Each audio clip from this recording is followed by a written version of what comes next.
আমার নাম শ্যাম। বারাসাতে আমার একটা ছোট হোটেল আছে। আমার নিজের বলতে কেউই নেই।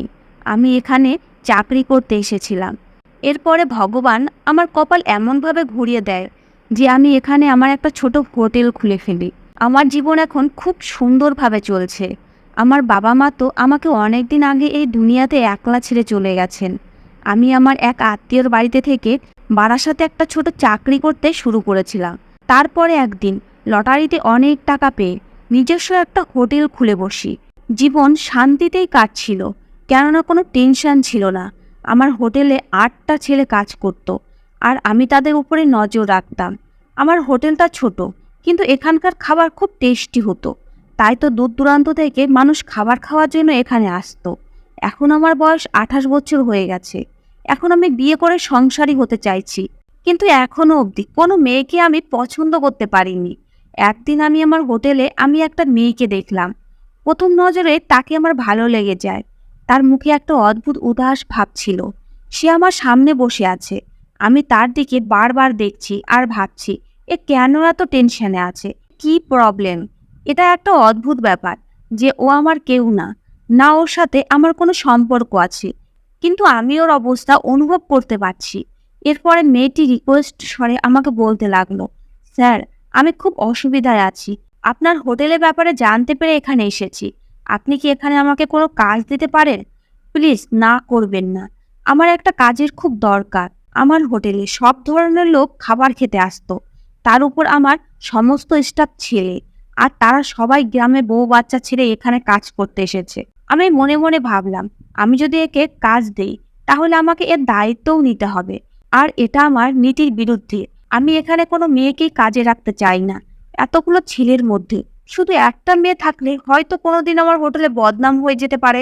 এই কারণে আমি তাকে কাজ দিতে পারবো না বলে দিলাম।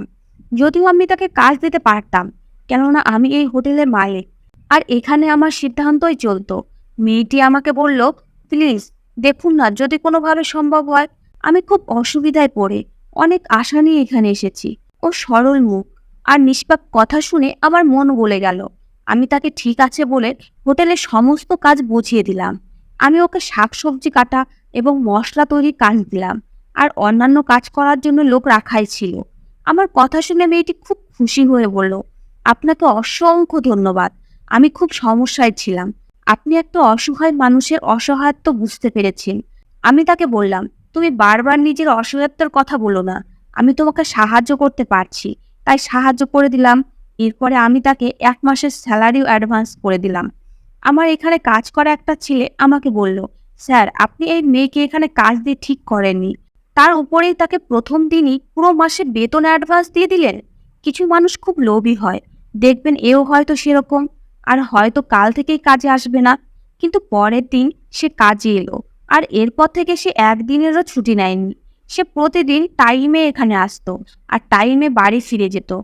তার কাজের 1 মাস পূরণ হওয়ার পরেই সে একটা অদ্ভুত আবদার করলো। সে আমাকে বলল যে, স্যার, আমার কিছু টাকা দরকার। আমি আবার তাকে কিছু টাকা দিয়ে দিলাম, কিন্তু সে আমাকে বলল, আমার এর থেকেও বেশি টাকা দরকার। আপনি যদি চান তাহলে আমি আপনার জন্য সবকিছু করতে পারি।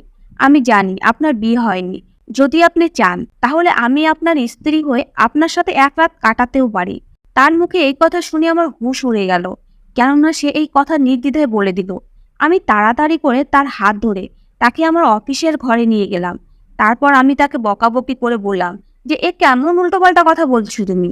এসব কথা বলতে তোমার লজ্জা করছে না? টাকার জন্য তুমি এত ছোট হতে পারলে কিভাবে যে তুমি পরিষ্কার শব্দে আমাকে এই কথা বলে দিলে? সে আমাকে নিজের নাম টুম্পা বলেছিল। সে দেখতে যুবতী আর খুবই সুন্দরী, আর আমার হোটেলে কাজও ঠিকমতো করছিল।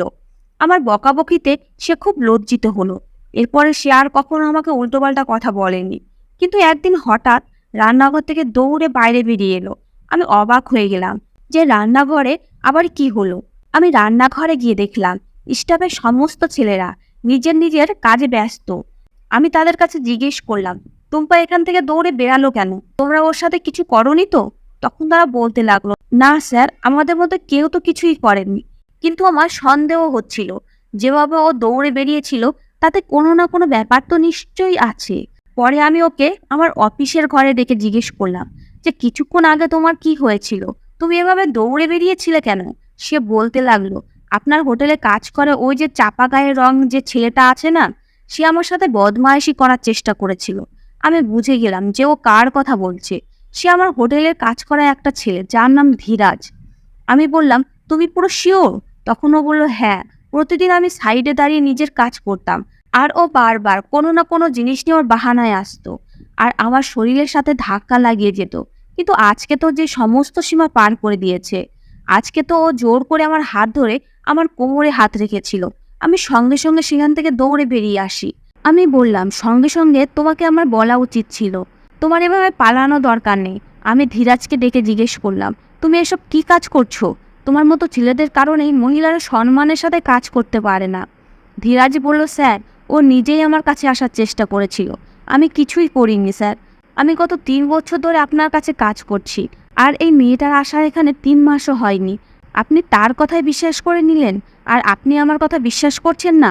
কথা তো ধীরাজ ঠিকই বলেছিল, কিন্তু তারপরেও আমাকে অন্য একটা ছেলে ইশারা করলো যে এই ছেলেটাই খারাপ। এই মেয়েটাকে বিরক্ত করছিল। এরপরে আমি তাড়াতাড়ি করে সিদ্ধান্ত নিয়ে নিলাম যে আমি একে কাজ থেকে বের করে দেবো।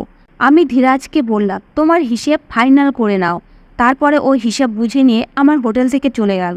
কিন্তু যেতে যেতে বলে গেল, স্যার, এই মেয়েটার জন্য আপনি আমাকে কাজ থেকে বের করে দিলেন।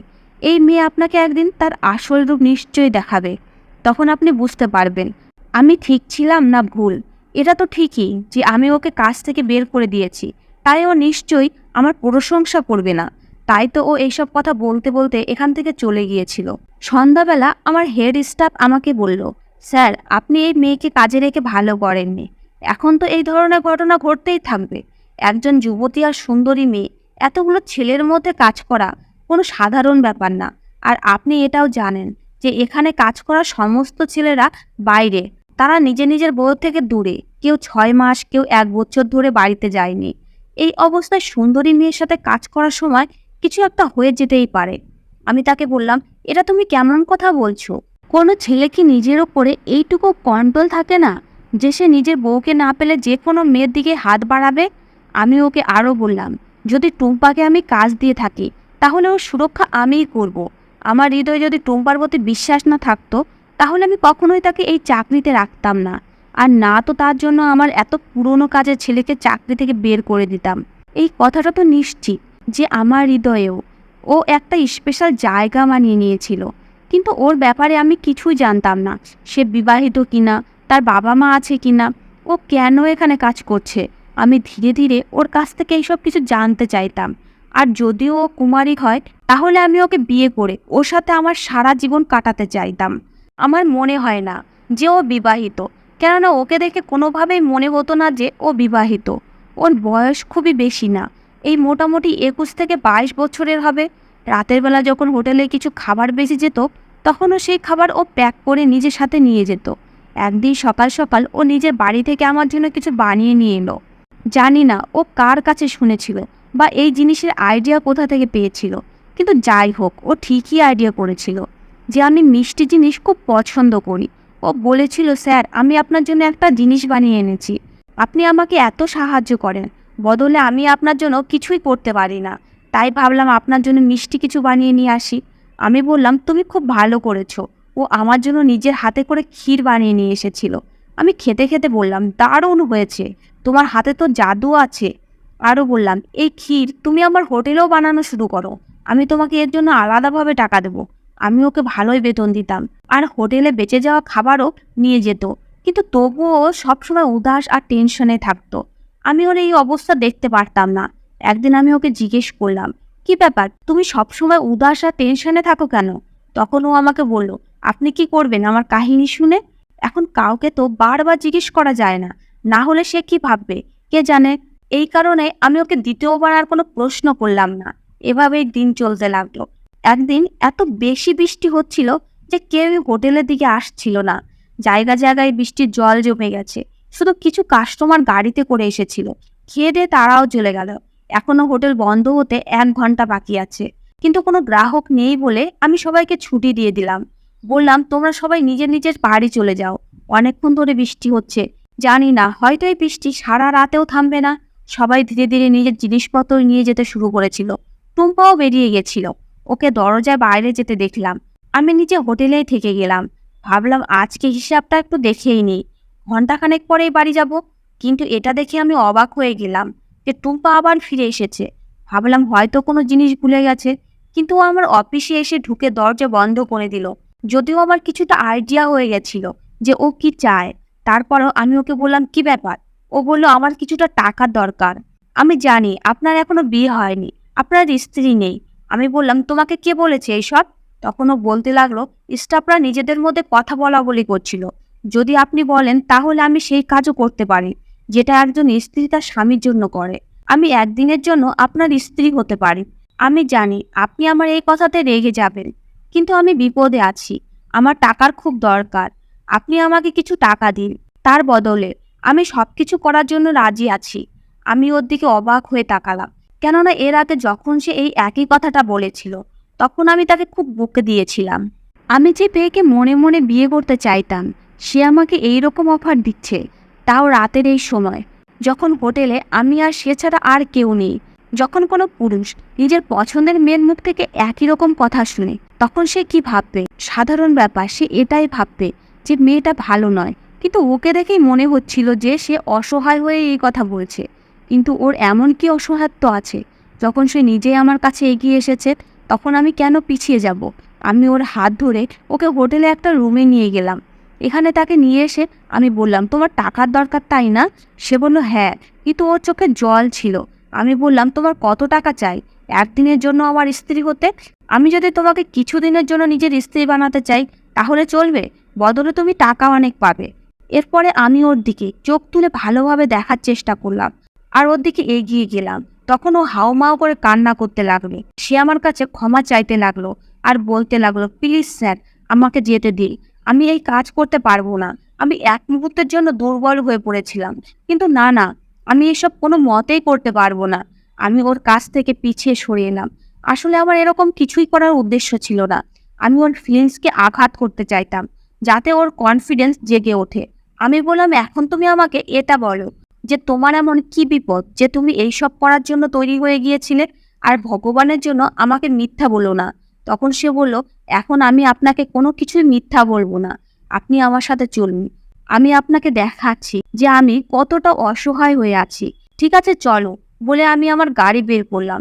এরপরে সে আমাকে রাস্তা বলে দিচ্ছিল আর আমি গাড়ি চালিয়ে যাচ্ছিলাম। অনেকক্ষণ চলার পরে আমরা শহর থেকে অনেকটা দূরে চলে আসি। এখন আমার কিছুটা ভয় ভয় লাগছিল। আমি একটা হোটেলের মালিক। এই মেয়েটা প্রথম আমার কাছে এসে বলে আমার কাজ চাই, তারপরে আমাকে প্রলোভন দেখিয়ে একটা খারাপ কাজ করার অফার দেয়, আর এখন আবার আমাকে তার সাথে নিয়ে যাচ্ছে। এরকম নয় তো? এই সব কিছুই একটা প্ল্যান অনুযায়ী হচ্ছে, আর আমাকে নিজের জালে ফাঁসাতে চাইছে। এখন ও আমাকে যেখানে নিয়ে যাচ্ছে সেখানে গিয়ে আমার সবকিছু ছিনিয়ে নেবে না তো?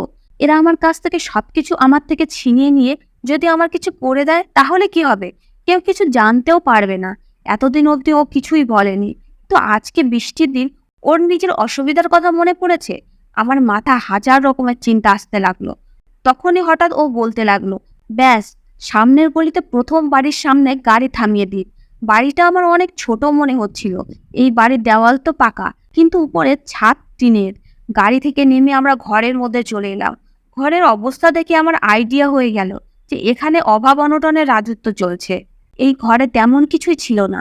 সামনে কোনো বাচ্চার ভাঙাচোরা খেলনা পড়েছিল। আমি বুঝে গেলাম যে এই মেয়েটা শুধু বিবাহিত না, এর সন্তানও আছে। যখন ও কাজে যেত তখন ও নিজের বাচ্চাকে তো সঙ্গে দিয়ে যেত না, হয়তো ও নিজের বাচ্চাকে বাড়িতেই রেখে কাজে যেত। বাচ্চার খেলনা তো পড়েছিল, কিন্তু বাচ্চাকে কোথাও দেখতে পেলাম না। হয়তো বাচ্চাটা ভিতরের ঘরে আছে।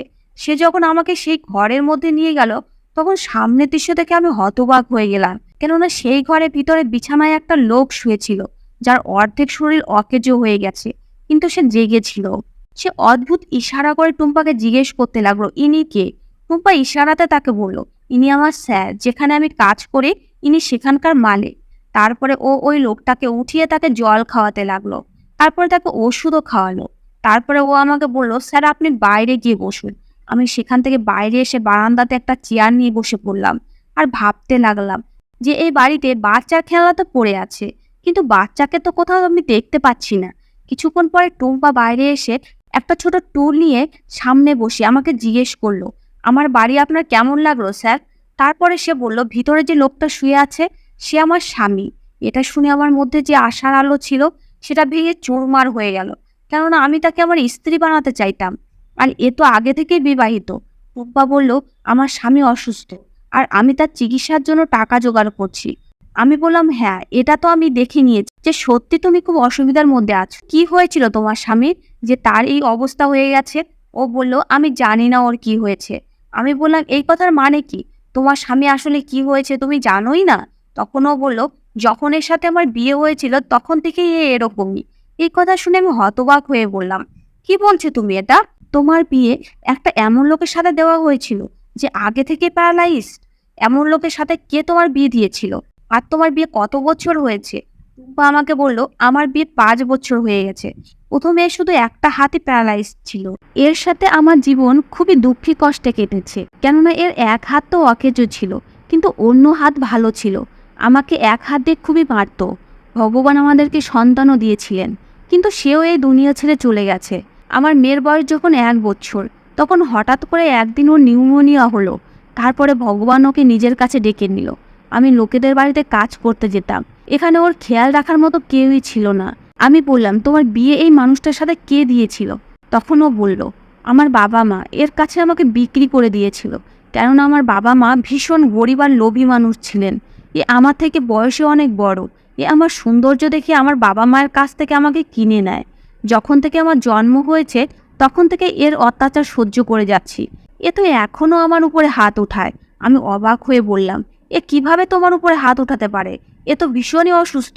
তখন টুম্পা বলতে লাগলো, এখন তো প্যারালাইজড বেড়ে গেছে, এখন তো এর পায়েও প্যারালাইজড ছড়িয়ে পড়েছে, কানেও ঠিকমতো শুনতে পায় না, কথাও বলতে পারে না। এক হাতের এখনও ঠিক আছে। এ নিজের পাশে একটা লাঠি রেখে দিয়েছে, যেটা এর বিছানার নিচেই থাকে। এ যখন রেগে যায় তখন ইশারায় আমাকে কাছে ডাকে, আর আমি তার কাছে গিয়ে বসার সাথে সাথে লাঠি দিয়ে আমাকে মারতে শুরু করে দেয়। তাই তো আমি সবসময় ঢিলাঢালা কাপড় পরে থাকি, যাতে আমার শরীরে যে আঘাতের চিহ্ন আছে সেটা কেউ দেখতে না পায়। যদি কেউ আমার আঘাতের চিহ্ন গুনতে বসে তাহলে তার সকাল হয়ে যাবে। এই লোকটা সারা জীবন আমার উপর অত্যাচার করেছে। ওর কথা শুনে আমার চোখেও জল চলে এসেছিল। আমি বললাম, তবুও তুমি এই জঘন্য লোকটার এতটা খেয়াল রাখো কেন? তুমি একে ছেড়ে দিচ্ছ না কেন? আর তুমি এই অসভ্য লোকটার জন্য কষ্ট করে টাকা পয়সা ইনকাম করছো, আর এই অসভ্য লোকের জন্য তুমি আমার সাথে রাত কাটানোর জন্য রাজি হয়ে গেছিলে। তুমি একে মেরে ফেলছো না কেন? এরকম জঘন্য মানুষের দুনিয়াতে বেঁচে থাকার কোনো অধিকারই নেই, যারা মেয়ে মানুষকে মানুষই বলে মনে করে না, আর সেটাও এমন মেয়েকে যে এর জন্য এতটা কষ্ট করে ইনকাম করে আর এর খেয়ালও রাখে। আমি খুবই রেগে গেছিলাম। হয়তো আমি নিজেও এরকম করতে পারতাম না, কিন্তু রাগের কারণে আমি তাকে এরকম অ্যাডভাইস দিয়েছিলাম। ও বলতে লাগলো, কি করব, যেমনই হোক, এ তো আমার স্বামী। যতক্ষণ এর স্বাদ চলছে ততক্ষণ আমি এর স্ত্রী। আমার জীবনে যত লোক এসেছে সকলে আমার সাথে খারাপ করেছে, কিন্তু আমি তো খারাপ নই। এ আমার সাথে এই কারণে খারাপ করেছে, কেননা এ আমাকে খারাপ বানাতে চায়। এরা তো একদিন সবাই নরকে যাবে, আর ওদেরকে এই প্রশ্ন অবশ্যই করা হবে, আর ওরা এই কাজের শাস্তি অবশ্যই পাবে। কিন্তু আমিও যদি এর সাথে খারাপ করি তাহলে আমাকেও শাস্তি পেতে হবে। আর আমার সাথে এদের কি পার্থক্য থাকবে? এরা হয়তো এই দুনিয়াতে জিতে গেছে, কিন্তু ভগবানের কাছে গিয়ে তো আমার জিত হবে, আর এরা সবাই সেখানে হেরে যাবে। আমি বললাম, তুমি এর চিকিৎসা কেন করাতে চাও? তখনও বলতে লাগলো, যদি এর বিনা চিকিৎসায় মরে যায় তাহলে লোকজনের মৃত্যুর দোষ আমার উপরেই চাপাবে। এখনকার আশেপাশের লোকেরা আমাকে বলে যে নিজের অসুস্থ স্বামীকে ছেড়ে আমি বাইরে ঘুরতে যাই, আর নয়তো ধান্দা করতে যাই, আমি নোংরাভাবে টাকা ইনকাম করি। আমি কতজনকে এই কথা জবাব দিতে থাকবো? আমি বিরক্ত হয়ে গেছি। তাই আমি ভেবে নিয়েছি, অভিযোগ তো আমার বিরুদ্ধে এমনিতেও আসবে, তাহলে আমি খারাপ কিছু করে নিই। তাই তো আমি আপনাকে এই সব কিছু বলে ফেলেছিলাম। আমাকে ক্ষমা করে দেবেন, আমি এইসব করতে চাই না। আমি খুব টেনশনে এইসব বলে ফেলেছিলাম। আমার নিজের মেয়ের কথা খুব মনে পড়ে। আমি ওর নাম মিষ্টি রেখেছিলাম শুধু এই লোকটার কারণে। ও আমাকে ছেড়ে দূরে চলে গেছে। ও খুব অসুস্থ ছিল। আমি ওর চিকিৎসার জন্য টাকার ব্যবস্থা করতে গিয়েছিলাম। যখন বাড়ি ফিরে এলাম তখন আমার স্বামী আমাকে এত জোরে মেরেছিল যে আমি অজ্ঞান হয়ে যাই। যখন আমার চোখ খুললো তখন আমার মেয়ের চোখ বন্ধ হয়ে গেল, আর ও এই দুনিয়া ছেড়ে চলে গেল। আমি ওর কথা শোনার পরে আমার দুটো মোবাইল এবং আমার কাছে যত টাকা ছিল সবকিছু ওর হাতে রেখে দিলাম। আর বললাম, এই মোবাইল বেচে টাকাটা খরচ করো আর কাজেও এসো। আমি এখন যাচ্ছি, কিন্তু তার আগে তোমার স্বামীকে কিছু বলতে চাই। তুমি একে পরে সবকিছু বুঝিয়ে দিও। আমি ওর স্বামীর কাছে গেলাম আর ওর স্বামীকে বললাম, তুমি কেমন মানুষ? তোমার লজ্জা হওয়া উচিত। তোমার স্ত্রী তোমার কত খেয়াল রাখে, আর তুমি এর ক্ষতি করার জন্য ব্যস্ত হয়ে থাকো। যদি একদিনের জন্য তুমি এর সাথে ভালো ব্যবহার করতে, তাহলে হয়তো ভগবান তোমাকে নিজের পায়ে দাঁড় করিয়ে দিত। সে আমার দিকে অবাক হয়ে তাকিয়ে রইল, কেননা সে আমার কথা শুনতে পাচ্ছিল না। আমি সেখান থেকে বেরিয়ে চলে এলাম। আমার চোখে জল এসে গিয়েছিল। এখন আমি বুঝতে পেরেছি যে কেন এখানে বাচ্চার খেলনা রাখা আছে, আর সব খেলনার উপরে ধুলো জমেছিল। এর মানে এই যে সেই বেচারি এই দুনিয়াতে নেই। আমি গাড়িতে বসে ভাবতে লাগলাম, এই দুনিয়াটা কত খারাপ।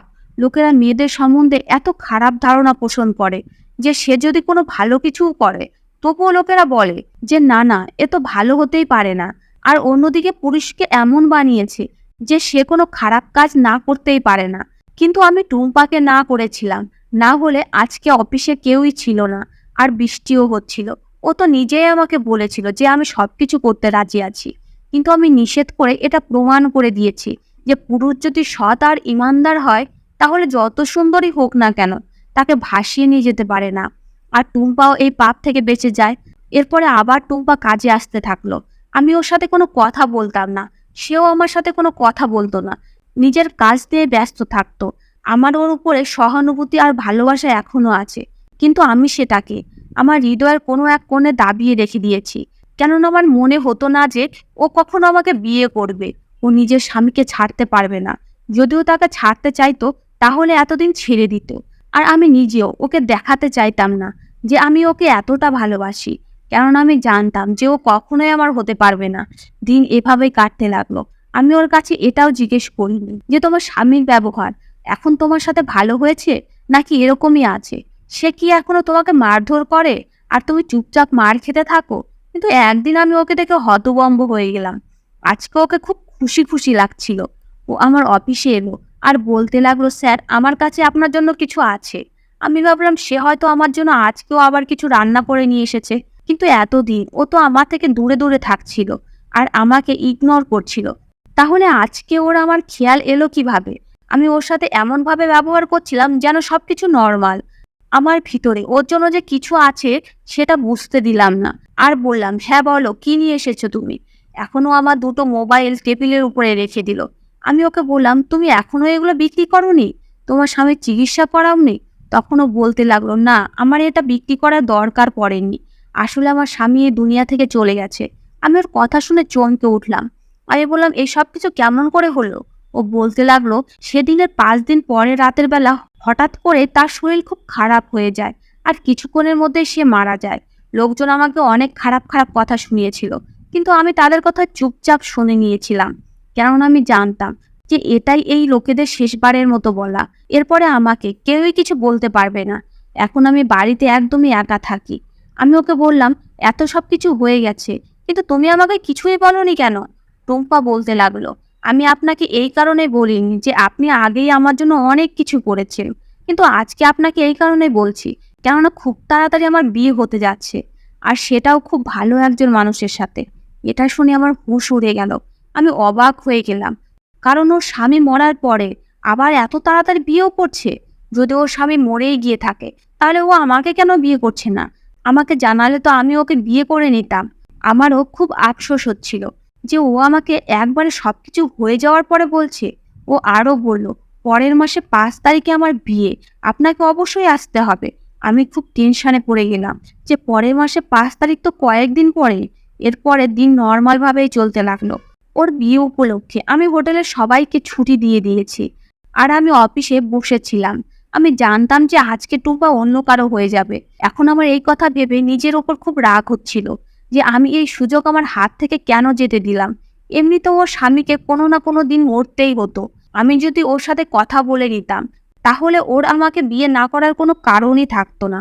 ও এতটা সুন্দরী ছিল যে খুব সহজে ভালো ছেলে পেয়ে যেত।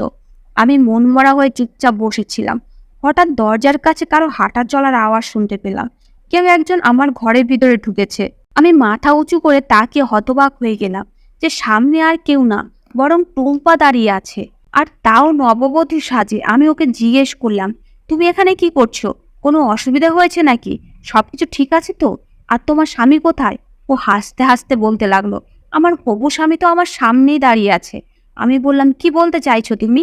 তারপরে হঠাৎ করে আমার মাথায় খেলে গেল যে ও কি বলতে চাইছে। ও বলল, আমি তোমাকে বিয়ে করতে চাই। তুমি সেই লোক যে আমাকে সাহায্য করেছো আর আমাকে রক্ষাও করেছো, আমার বিপদকে বুঝেছো, আমার উপরে কখনো খারাপ নজর দাওনি।